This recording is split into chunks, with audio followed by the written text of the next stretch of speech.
So I'm at the Key Renter Summit, hanging out with my boy, Shapin' Hemp Hill, who has been telling me about his business partner, Kyle, for a really, really long time. When he hits me with this idea that Kyle has been on an absolute tear, landing like 30 new doors per month, and he is just like really flourishing in the Boise market, which is a competitive market. And I'm like, man, I gotta have Kyle on the podcast. So obviously, I make friends with Kyle. We bond over this idea that we're both spirit animals with golden retrievers. We do karaoke, all the things. And then we sit down and have this podcast to see how he's doing it. And to my surprise, it's really nothing super revolutionary. It is old school relationship building in a way that's going to sound very familiar, very approachable.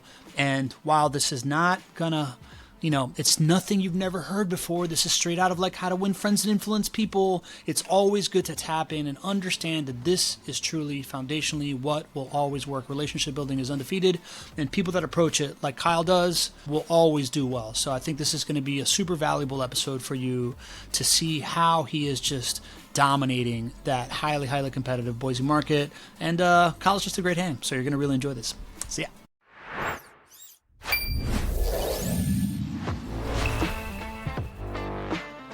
Welcome to the Property Management Frame Breakers podcast. I'm your host, Pablo Gonzalez, and I am here to introduce you to the folks in the property management space that have broken the frame of what you may believe was possible. This podcast is presented by Vendoroo.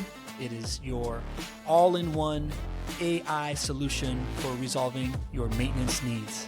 Let's go. When I think about property management, I think of this is a long-term relationship. So I want someone that's thinking long-term like that. Or do you think it's just like sentimental? And I think that, like you said, like the relationship side, and that's why we've grown too, is like, I've never been a salesperson. I've always been a relationship person. So every single one of my sales relationships has blossomed into a friendship. So like this model of retention and having a long-term relationship is perfect for my style. That's who I am. Let's get to know each other. And once we connect and like each other, we're going to want to do business together because you want to do business with your friends. And that's how it is, So I don't really think about like, oh, what can I add on or sell or whatever.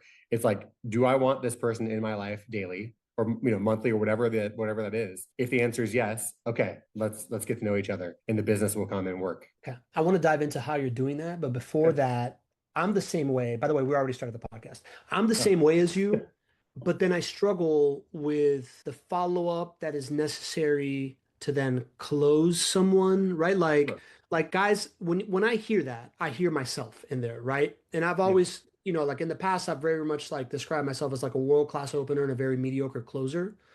What is the thing that's actually resulting in then the business coming through? If you're walking through the world trying to be as genuine and as good a friend to people as possible, what needs to happen on the back end for the sales to actually happen? I mean, when you have friendships, long-term friendships, are you thinking like, oh, I need to call this person so I can get this or whatever out of it? No, you're just calling because you genuinely like that person and you want to follow up with them because that's your relationship. And that's what I've built with my clients is like, I'm not like, oh, like, do I need to follow this guy? It's like, no, we had, 4 really great conversations and I want to follow up because I'm intrigued about this person more. Not like, oh, I'm going to call them so they can sign. It's a genuine follow-up. And I want to do that to build a relationship. So it's not even like how do I close them? It's like, oh, I'm checking in with somebody that I get along with because I genuinely care. Okay. All right. Well, I really echo with this. I think the person that's like listening to this probably echoes with this. For them to really care and not just echo with this, tell me about your results, man. Like you came on here, you're here because you're freaking crushing it on like door count.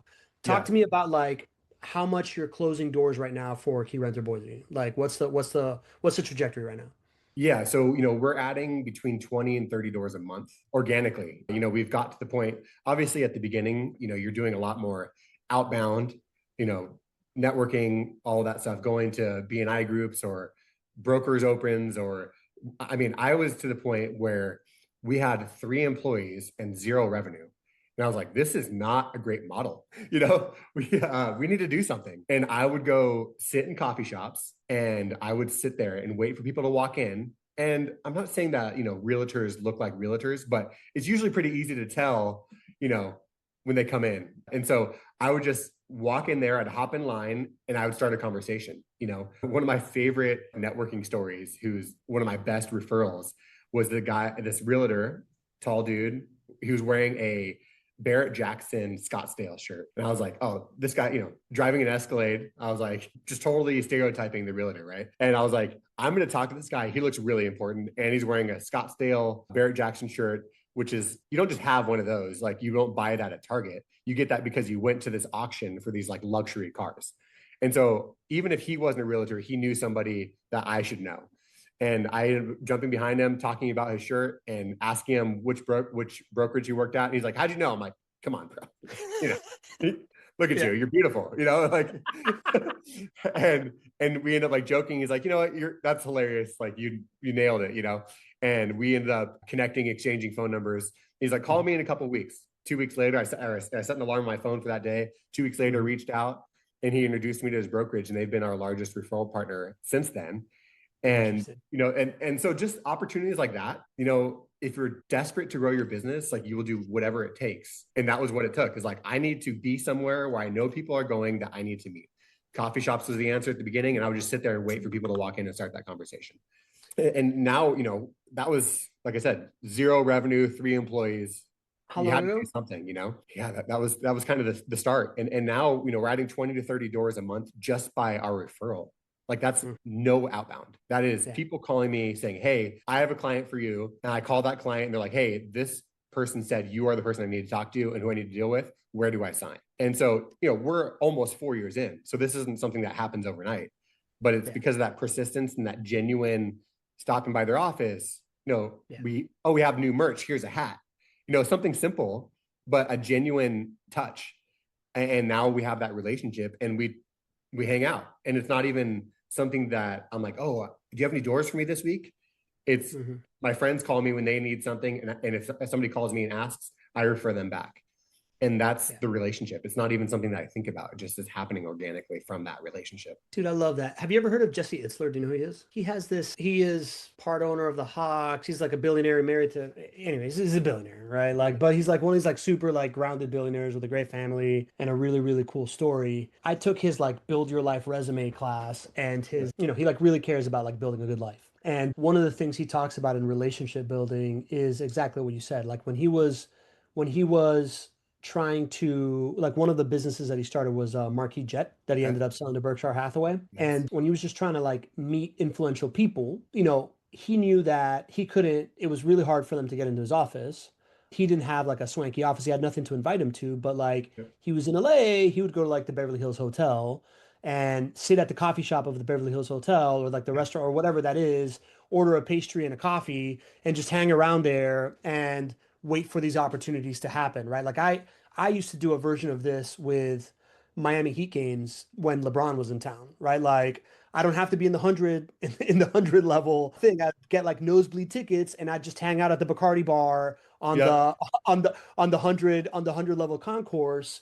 And the ability to just like strike up conversations and get to know people and build your network that way by just like getting yourself in the flow of that traffic, to me, is one of the most underpriced channels for business development that people don't really think about. They think about all these things that cost money, when in reality, like, just knowing the behavior of the persons that you're trying to network with. For you, it's real estate agents, picking a different place, or maybe it's the same place. I don't know, you tell me, but like picking a coffee shop, setting up there, looking for the telltale signs of it. And then the other thing that I like to talk about when it comes to networking is that like lines are your best friend, right? Like, so whether you're at an event or you're at a coffee shop, there's always going to be people like waiting in line to do something. And that's the perfect place to stand next to them and be like, hey, so what brings you here, kind of thing. So like, I love that tactic. That coffee shop story is kind of epic. I love how he just approaches people, but I'm sure that if you're listening to this, you're thinking, man, how do I create the time for someone on my team or for myself to do this kind of thing? And that is exactly where Vendoroo comes in. And it's not just because AI is going to take all this stuff off your plate, the promise of AI. Listen, implementing AI inside of your systems to truly give you the freedom of automation takes work. And that is why we have this group of AI coaches that works internally for Vendoroo. Guys like Nick, guys like Juan, women like Amara and Stacy. When we are onboarding you, we are the ones that look through your system, right size your processes, and get you launched without giving you a ton of homework, without giving you a bunch of like links to go see and things that you have to do. We do it for you. We take a couple of calls with you, get it off of your plate and get you going. And then as time goes on, we have meetings with you so that we get together, understand the work that needs to be done and implement it for you. And then continue to normalize edge cases and continue to support you that way. So it is something that truly frees you up ASAP. There's work on your side, right? Like just like any great teammate, you're going to have to train it a bit and things are going to come to you and you're going to have to give it approvals. But just like this relationship building strategy, your relationship with your AI teammate will compound, and that is guaranteed as long as you are giving the AI teammate answers that go beyond us, that we know are the answers you have to give. So if you are swamped, if you don't have time to like go out there and network and do these things, if you're trying to create some space for you to play a little bit of offense, go to vendoroo.ai. Right now we're running these diagnostic reports where we like see inside of your system and tell you how you compare to other clients of ours that have really, really high automation scores and what you need to do to get there and what we can do for you. That being said, you can just see what you need to do to get there and see kind of like how you compare to these other property managers if you were to just turn on AI like that. So go to vendoroo.ai, book a call with us, let us run one of these for you. And now I'm going to leave you with the rest of this conversation with my boy Kyle. So did you, another thing that he talks about is like having a home court. So I had that at one point. I had this like one restaurant where everybody knew me. So if I had a follow-up thing, like I'd set my meeting there. Were you going to like the same coffee shop every time to have like a home court advantage? Or were you doing like different coffee shops? Tell me about kind of like your distribution of how you were spreading the surface area of luck for yourself. Yeah, there was a coffee shop that was pretty close to our house. And that was kind of like you said, like home court, right? And I would go there every day and there was regulars, and so when I would sit there, I would sit near the front door, a couple doors in because it gets cold here. I would sit there and people would like, hey Kyle, what's up? Like we'd see the same people over and over, right? So when I was in the middle of a conversation with a potential realtor and three people walk in, they're like, hey Kyle, what's up? They're like, oh, like, okay, maybe I need to know this guy, right? And that's just kind of how it happened. Like there was like literally one time where I was meeting a realtor for the first time, found him on Instagram, sitting there, and literally like 8 different people walked through the door who I knew, and they're like, Kyle, hey, what's up, Kyle? Hey, what's up? Like, and the owner of the coffee shop, hey, Kyle, and they're like, wow, you're kind of a celebrity here. I'm like, I think I just spend too much money on coffee. Maybe that's the thing, right? Yeah. And and just like looking for those like opportunities to humanize you, I guess, like joking about spending too much money on coffee or, just knowing everybody that comes in. It's like, I clearly spend too much time, and I've never been a salesperson. Like, that's not who I am. I'm like, I mean, we met for the first time in person, a week or two ago. And I feel like I've known you for like 10 years. You know what I mean? Yeah. And it's like, we just, that's what it is. It's like the relationship's genuine and the sales will come. And if you change kind of your mindset to that, instead of like, what can I gain from this person? Change it to what is this relationship going to be? Mm-hmm. And the sales will come naturally. It is a slower process, but you build your network and your core group of people, it's stronger because it's real. It's not like, oh gosh, like Kyle's calling me. What is he trying to sell me this time? It's like, oh, hey, my buddy Kyle is calling. Maybe he wants to do something with the families this weekend. Yeah. And everything else follows, and it makes it less pressure on you as a salesperson if the relationship is authentic. Totally. It's not like, what can I gain out of this? Talk me through how this evolves, right? So if right now we are in like 4 years ago, Key Renter Boise, when you guys are just like looking for revenue. So, you have the time to, like you have the time to like sit around in coffee shops and like, and just look for that. That's how it all kind of starts, sure. Right? Yep. You had a good illustration there of this dude that you met, had a good conversation with him, weren't pushy. By the end of it, I'm sure like a real estate agent knows that a property manager wants to go do like a lunch and learn or something like that, right? Like, or maybe you have to present it and he's like, follow up with me in a couple of weeks. And then he introduces you to a bunch of them. I assume that that's like the dynamic that happened in the early days. Yep. What is the next kind of like inflection point of that, right? Like when did you start doing more things than that? Yeah, I mean, once I built the relationship with the people that I wanted to connect with, and Mhm. their clients became our clients, right?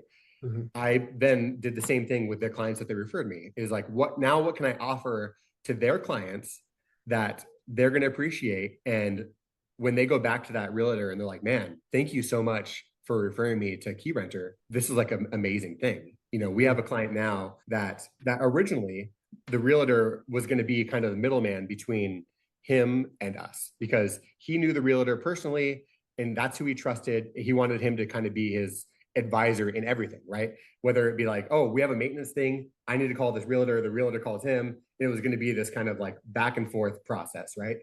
And I told him, I was like, hey, this is how he wants it to be now, but long term, I want to show him what we do, and I want to take this burden off of you, right? So now I'm servicing his clients to the best of my team, everybody. And now I have the relationship with his client and he just trusts us now and there's no middleman involved, right?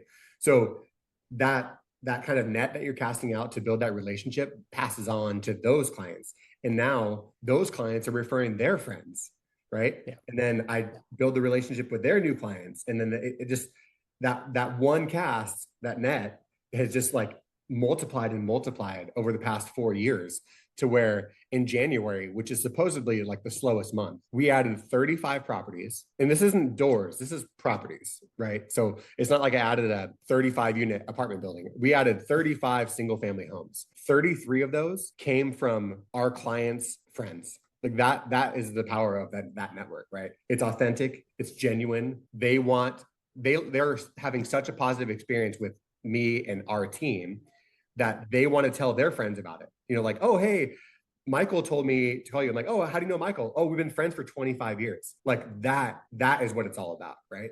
Like when you have somebody who's trusting you with their best friend, that genuine, like that, we did it. Like we are a gigantic friend group that just builds each other up and gives each other business, like, and I didn't go into these relationships at step one, like, how can this guy get me business? It was let's build this relationship. I'm going to refer stuff to you and you're going to refer stuff to me. And we're not asking stuff. I'm not like, oh, hey, like if I give you a sale on this property, will you give me a $500 referral fee? Like, I don't care about that. I want you to refer me out like how you refer one of your friends. There's nothing in return. We just know that like this process is going to grow each other's business. And that's it. It's not about like, what have you done for me lately? It's like, what can we do for each other? Man, I think guys like you, self-described golden retrievers, right? It's like asking you how you do this. It's like asking Nolan Ryan how he throws a fastball. It's like, I don't know, man. I just freaking chuck it, right? So I'm like, I'm trying to like look for points where we can deconstruct a little bit of what you're doing, and I'm hearing a couple of those in that story. One is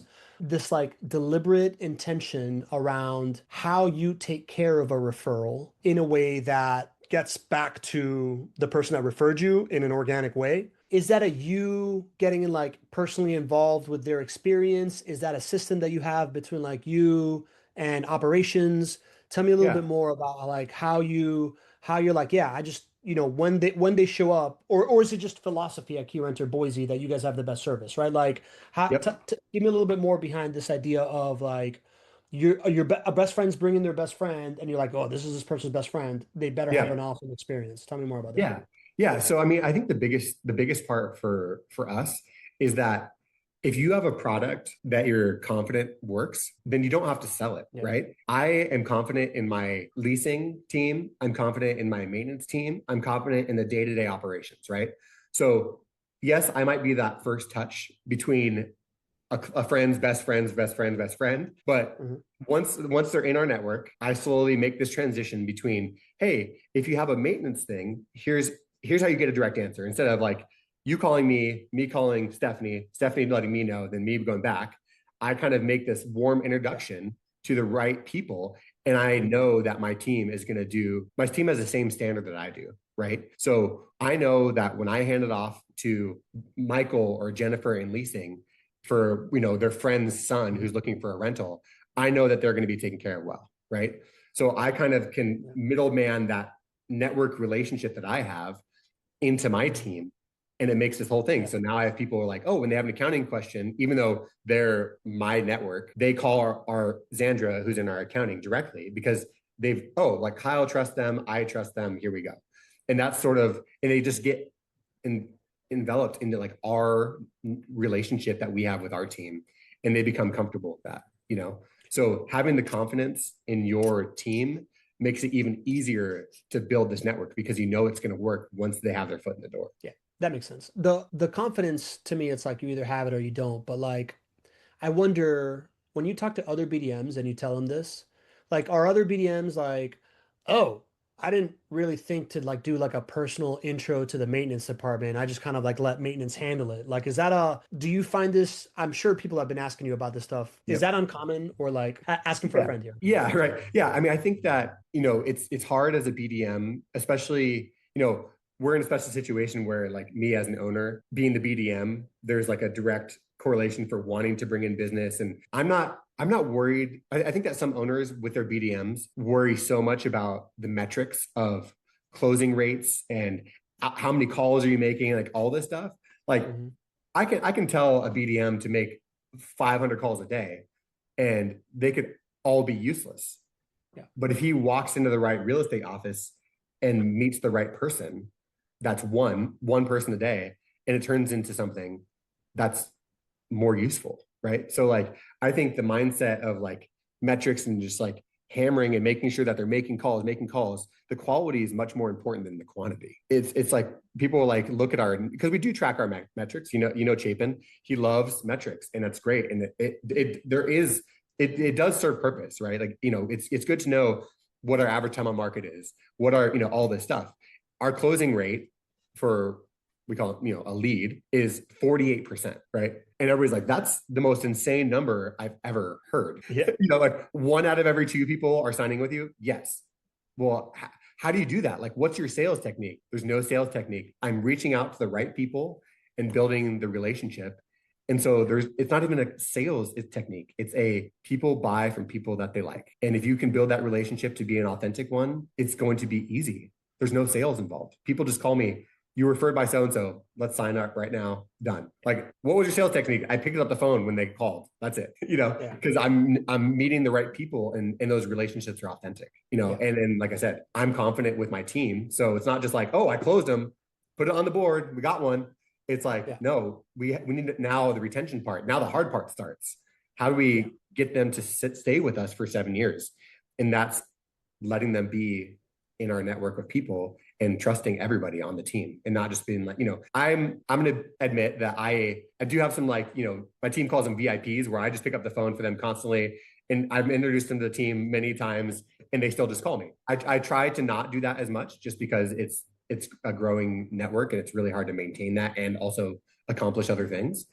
But it's getting better to where they're understanding who does what on our team, and they're starting to build those same relationships with my team. Makes sense, man. All right, so then let's go down the line. Then you meet somebody, follow-up point, like you're at the end of the day, your goal is friendship in the conversation, but you're kind of like the thing that moves the needle for you, right? Like what I would call like wayfinding points in like things turning into business is an introduction to the brokerage so that you can then go make a presentation at the brokerage? Or are you like looking for, how do I take 5 of your realtors out to coffee kind of thing? Like talk to me about those middle steps. Yeah. I mean, I think that, a lot of these brokerages, a lot of these things have vendors coming in and property managers and just talking all day, right?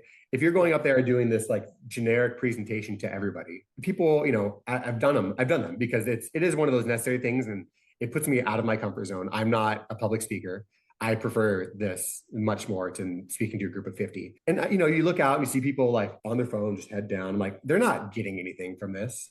I'm just another vendor. Like I could be, a random vendor that they're never going to use as far as they're concerned. So for me, I do one-on-one. Like I said, I'm not trying to just get as many people to hear my voice as I can. I'm trying to get people to know who I am and what's my why. Why am I doing this?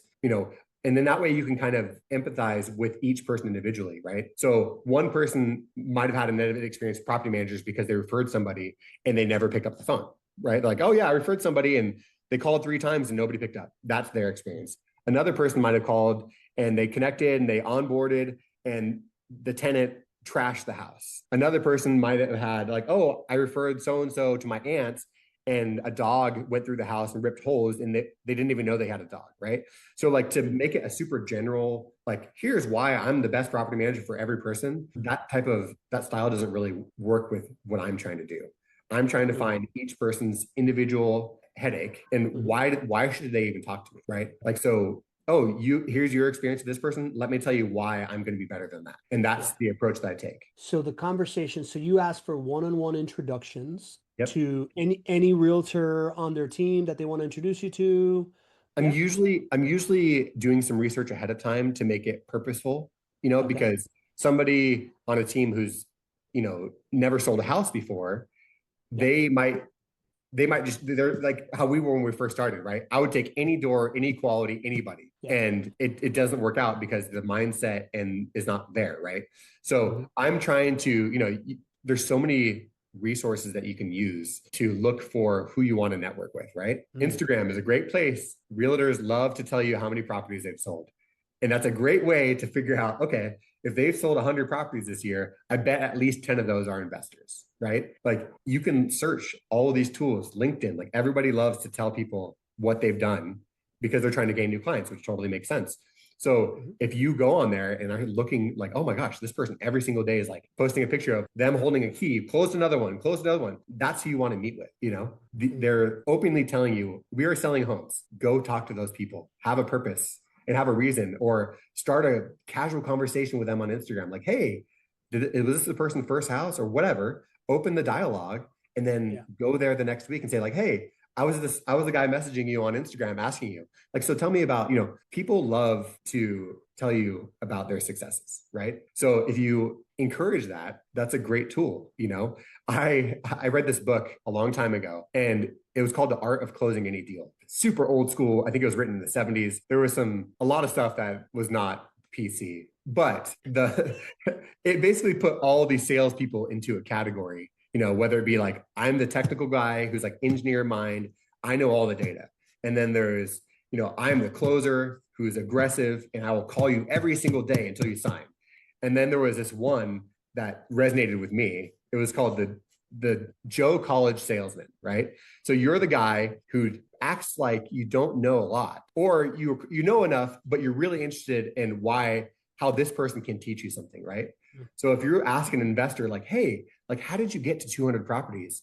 And hey, like how did you do this, right? And they're almost like taking you under their wing and telling you all the trade secrets. They naturally like want to help you because they're teaching you something. People love to be teachers. And that's kind of my style, but it's also like the way to build a great relationship, right? Is show interest in what they've done, be genuine, stop talking for once, stop being a salesperson and listen, and then figure out, oh, well, have you tried this or have you had this experience, and connect it to how you can help them. And that's kind of the way that I do things, is like the relationship becomes genuine because they're helping me just learn new information that I didn't know. And then I can drop tidbits of what I know that can help them. And look at now, that's how friendships work, right? Like you're having there's a relationship issue with one of your friends. They come to you like, hey, here's what I'm doing. I don't know what's going on. And you're like, hey, I've had that same experience. Here you go. And that's how friendships work. And now you have an authentic, real connection and the business comes. It's so funny how similar we are and or at least how similar we think, man. I don't know how you got to this wisdom. For me, I was always like the funny kid growing up, and it was always kind of like, how entertaining can I be? And that's like how I would get attention and how I would build relationships. I saw your karaoke. I'm aware that you're the attention guy. I still got that pitch. I still got that fastball, baby. Still throwing heat. But in my early 30s, as I got involved in nonprofits, is like where I developed my my real kind of like business acumen through volunteering with nonprofits and being on the boards of nonprofits. At some point, I'm like 31 years old. I'm sitting down. I'm on the board of Habitat for Humanity. I'm sitting down with like the president of like a local bank and like the superintendent of schools. And all of a sudden, I'm just like, dude, my like Ace Ventura at a bachelor party shtick is not really going to take me anywhere here. And and that's when it hit me. I'm like, I was looking at my buddy who's a commercial banker asking questions like you're asking. And I realized, oh, the move here is not to like, for me to look like the coolest guy in the room, is to me to make the person in front of me feel like the most interesting person in the room. Yeah. And if I do that, I have a shot to build a relationship with them, right? Because I don't really have that much value to offer outside of curiosity and like making them feel like a teacher. And as you develop those reps of, so tell me, what are your biggest fears? What are your biggest obstacles? How are you going about them? Like, what's the key to your business? Why are you so successful? Yeah. Like you start to develop this like bank of value that you Yeah. take with you from conversation to conversation.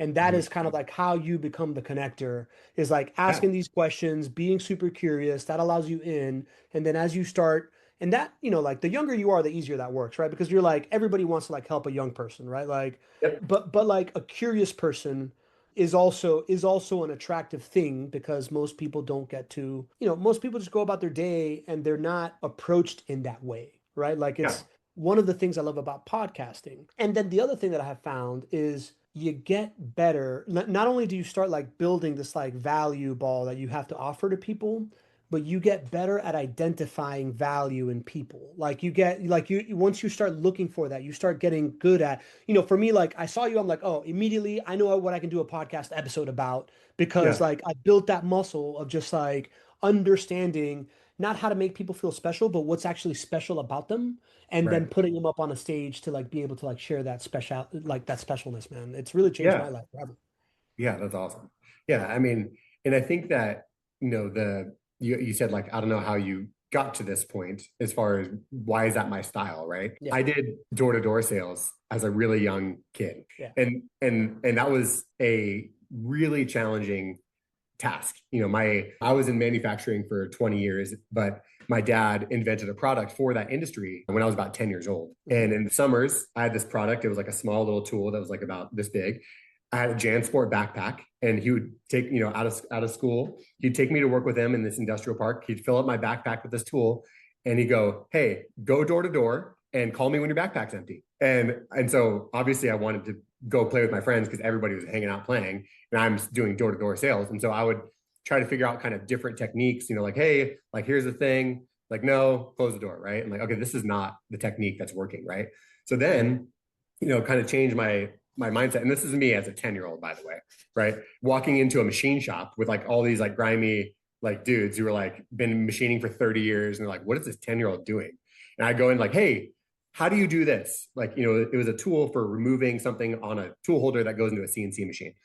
And they're like, oh, we use this wrench. I'm like, that's wrong. Let me show you. And I grab one off the table. I'd do it. And they're like, oh my gosh, that's freaking genius. I'm like, how many do you want? And like that was like my like thing. And I would just, after like 2 hours, I would sell like 100 of these things. My dad would pay me $5 each. And I did that from when I was 10 to when I was like 14. And every summer, it just backpack, door to door, just pounding, right? And I think that doing stuff like that, and then, as like a 16-year-old, you work retail, you're standing at the front counter, hi, welcome to PacSun. Like, you just kind of get over that fear of Yeah. the worst thing somebody can say is no. Yeah. So I feel nothing. I got 4 kids and run a property management company. People tell me no all the time. What do you have to fear? Right. So once you get over that fear of discussing with somebody and they say like, oh, sorry, I'm not interested, Mhm. it's really not that big of a deal. Right. So the worst thing that can happen is somebody says no. The best thing that can happen is you have a relationship with this person, and it's awesome. Yeah. So like, what are you afraid of, Yeah, I think there's two of those pieces, right? Because like now you're talking about like starting a conversation is terrifying to people. Yep. Some people are terrified of starting a conversation, and some people are terrified of actually getting into a conversation and not knowing what to say, right? So Yeah. it's like it's the whole like fear of getting over that, but second is just like all you don't have to say much. The more that they talk, the better, right? Like the more Yep. like the when people like you have no doors under management 4 years ago. You're starting these conversations with like a dude, nice shirt. I bet you're a realtor. And then and then it's just like a game of curiosity, right? And it's like you can do anything from, you know, help allowing people to feel good about themselves and bragging to like playing therapist for them, right? Just like, oh, Totally. this is, what's the number one thing like you're getting back to the office and struggling with. You might not have Yeah. anything to offer them, but just like helping them talk through it. Like, all right, so you're gonna do that? Is that what you've done before? Like it's really just how can you get to the next great question that Yep. then allows you to like align with their priorities in a way, or like understand their priorities and just keep like channeling them towards their own priorities. And you can Yeah. basically make friends with anybody, right? Like it's That's awesome. it. Yeah. No, if you can make it as natural as possible, like Yeah. then it's not sales. It's just, it just flows. Yeah. And Yeah. that's, All right. that's the best So technique. so you get in conversations at coffee shops, you ask for other intros. I love this research on Instagram technique. What are you searching on Instagram to like to find people? Like what are you posting hashtag new one sold or something like that? Or like what are you looking for? No, I mean, you can find, it's pretty easy to find a realtor in your area, right? You see, if you drive through a neighborhood and you see four of the same person's face on a sign, you're like, wow, this person has a lot going on, right? Mhm. And then you can go search on their Instagram. Who are they connected with? Oh, look, they're commenting on that, right? And just sort of like go down the list and just see. That's it. I mean, like I said, people just brag on there constantly, so it's pretty Yeah. easy to find the ones that are actually doing real business. Yeah. Yeah, yeah, yeah. And then you're engaging, are you like, is it going down in the DM first? Like you're like commenting on something like, dude, nice job. And then you like hit him up with a DM like you've been around often, want to grab coffee? Like how quick are you to like turn that? Exactly. Like it starts off with like a like, so it shows up in their feed, like, oh, so KRB leasing liked my thing. Like even though it might not be something that they really acknowledge, subconsciously they saw it, right? If they're looking to see how many people like their thing, they will see your Mhm. name. And so just follow. It's the follow up, right? Do that a few Mhm. times, like a few photos, comment, leave a comment. Mhm. Hey, that's awesome. That's a really cool house. Like just things like that. And Mhm. then if they comment back, thanks, there's your window. Yeah. Reach out to them, right? Like that's I think the biggest problem people have on sales is the follow up, right? Like you were saying, that's the hardest part. Yeah. I have so many calendar reminders set, and they have CRMs that will do this better, but Mhm. I like to have it as a phone reminder.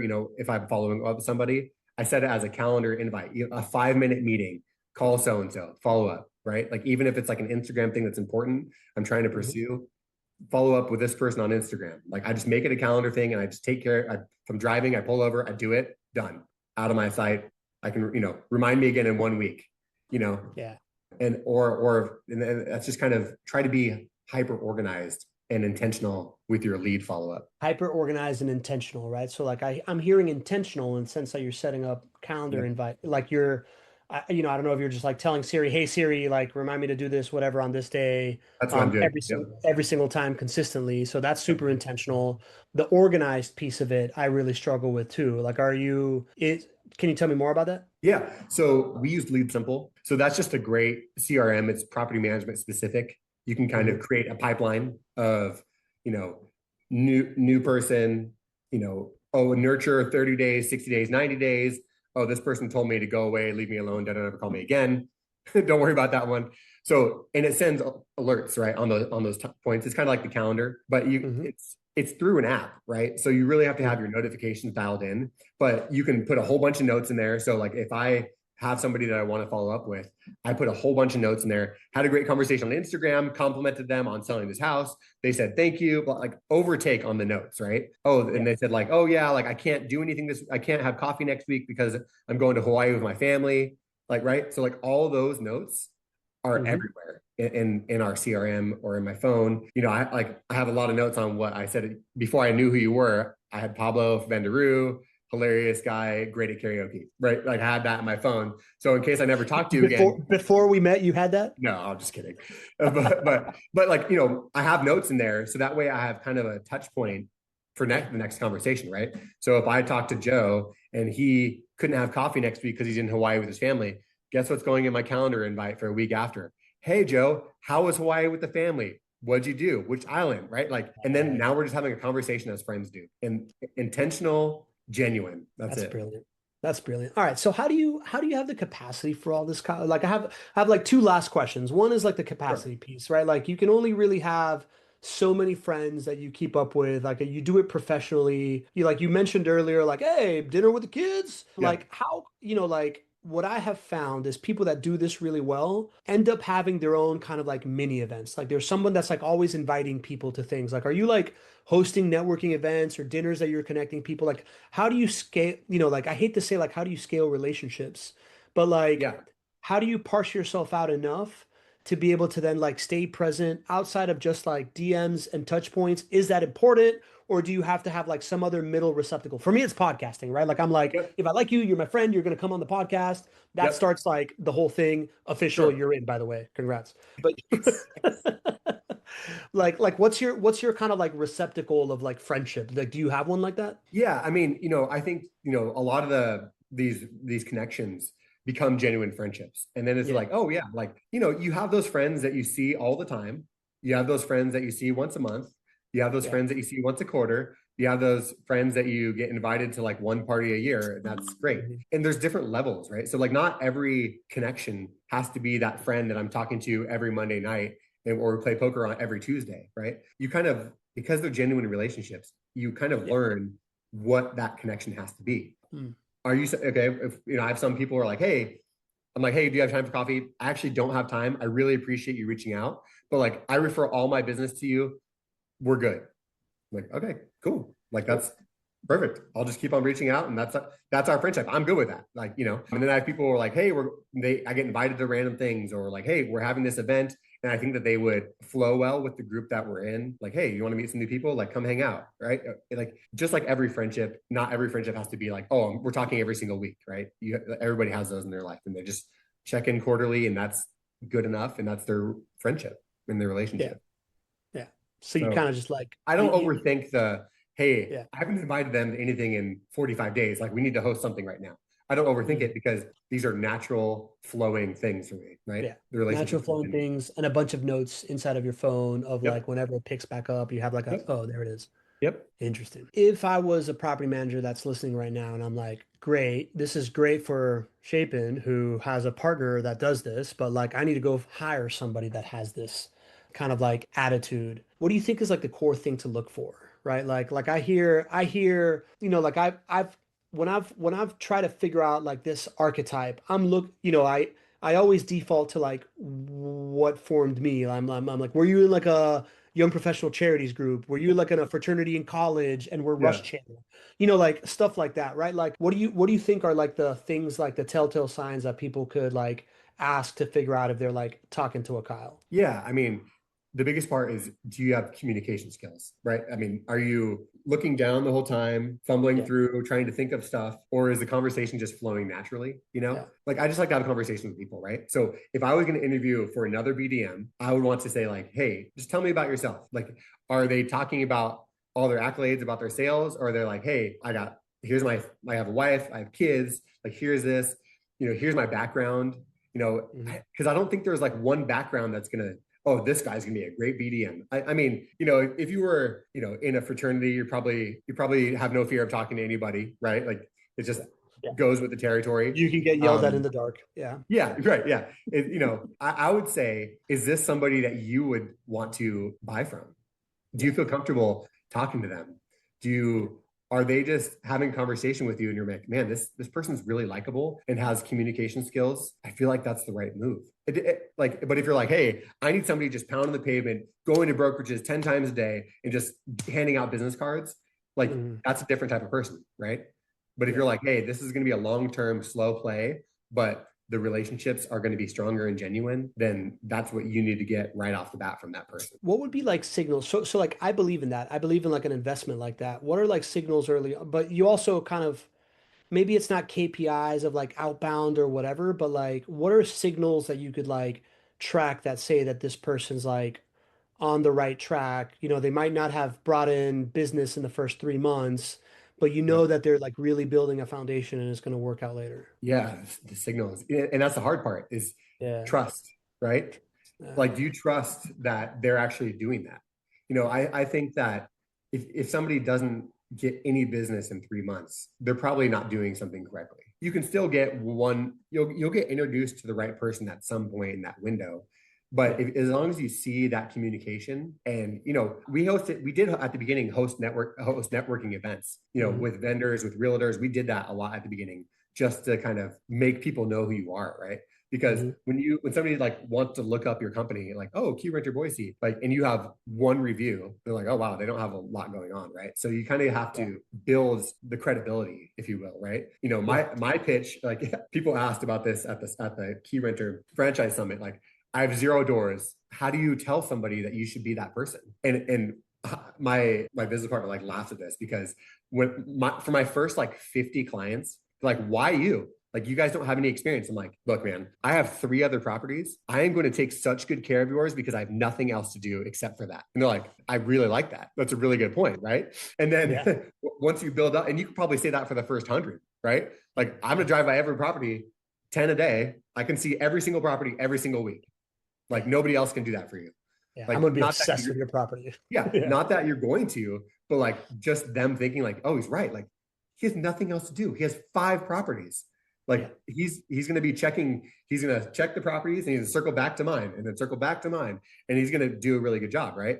I use that for the first 50, and then once you get to that point, it's like, oh, I manage 50 properties. I have 3 team members. Like, that's you can kind of build that confidence in different paths, right? Depending on your level, right? Now we have 500 properties. People are like, oh, why should I choose you? I'm like, well, we manage 500. We have a team of 14. My business partner's been doing this for 27 years. Our processes are dialed. People are like, oh, wow, that's great. I'm like, I live here locally. Like this is what we do. And so at different stages, you can build the confidence of your business to your clients with whatever stage you're at. There's different avenues you can take. And so that's kind of what I did. I love it. I think that's smart, man. You guys are at 500 already, man. I feel like when I met Shapen, like end of 2024, you guys were at like 300. Like, Yeah, are you yeah, guys, you guys are yeah. just blown up, huh? It's been crazy. And that's, once we got past that 250 door mark Yeah. and we're doing a good job, Yeah. our tenants were referring their friends to rent from us. The Mhm. owners were referring their friends to let us manage in that network. I mean, like I said, we're like 15 or 20 a month organically just by doing nothing. And then the retention is the biggest part. Is like, is your team doing the things to keep those clients, right? Adding a door is the easy part. Keeping them around for 5 years and happy is the hard part. So make sure your processes are dialed. And so when you're out there selling, you're selling a product that works.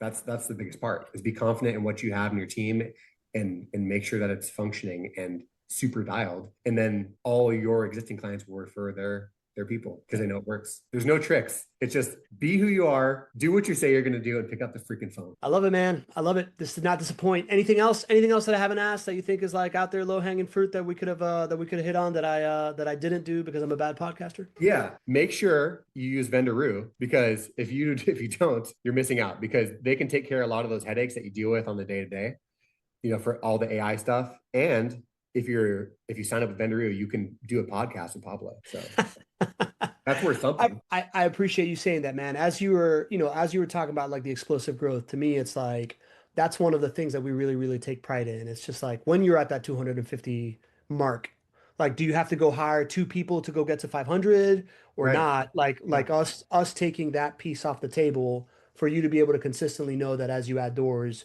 you can continue to, like support the coordination and like the Yeah. barrage of messages and all that stuff and keep you out there is like really, really important to me, man. So I appreciate Yeah. it. Find those right vendors, like, I mean, you're a guy that I really get along with. And so with your product, it's like, yes, the product works. And I also really like you. So like, that's why it works. So it's one of those things. Like I said, we're like the same in that sense. It's like the sales will come later. The relationship is there. Yeah. That was a funny moment when I was like watching Nick do karaoke and I hear you walk up to Shapen behind me and be like, "Oh, dude, now I get it why we do business with Vendoroo. These guys are awesome." Yeah, dude. It was like, I don't even like, the product could be whatever, but like this relationship is worth it. Agreed. But I definitely, as people who care about relationships, like I've told Shapen this a bunch of times. I'm like, dude, I stay up at night, like wondering, are we really, really taking care of you guys? Because I know Yeah. that he signed up because he likes me. Yeah. Right? Like, Yeah. so, 100%. and I think that's like a full circle moment of like, this is what you're saying out there too, right? Like you're out there becoming friends with people. And I think that part of it is a whole nother level of responsibility of like, you really do care that they succeed or else you're not being a good friend, man. And I like, Yeah. that's the type of business I like to do too, man. I appreciate this, man. This did not disappoint. Shapen's mentioned you a million times, talks about how you look like that country singer who I've never heard of. Hardy. I think You it's get it. what's his name? Hardy. Hardy. Yeah, you're totally Hardy. I think probably cooler and funnier. Oh yeah. Well, I'm older, so he looks like me actually. So Exactly. But man, I never take for granted the moments that you find like a true like kindred spirit the moment that like we were going around the table saying like, what is your spirit animal? And you're like right before me and you said golden retriever. I was like, ah, yeah, this guy's my guy. Right? Like, so I appreciate you doing this, man. I appreciate like the fact that we're going to be buddies now for a long time. Oh And yeah. this is cool. There's real genius in what you're doing. And I know it because like I try to squeeze that genius out of myself. And like, I wish I was doing it at your level. And it's really, really cool, man. It's awesome to see it. I appreciate you having me.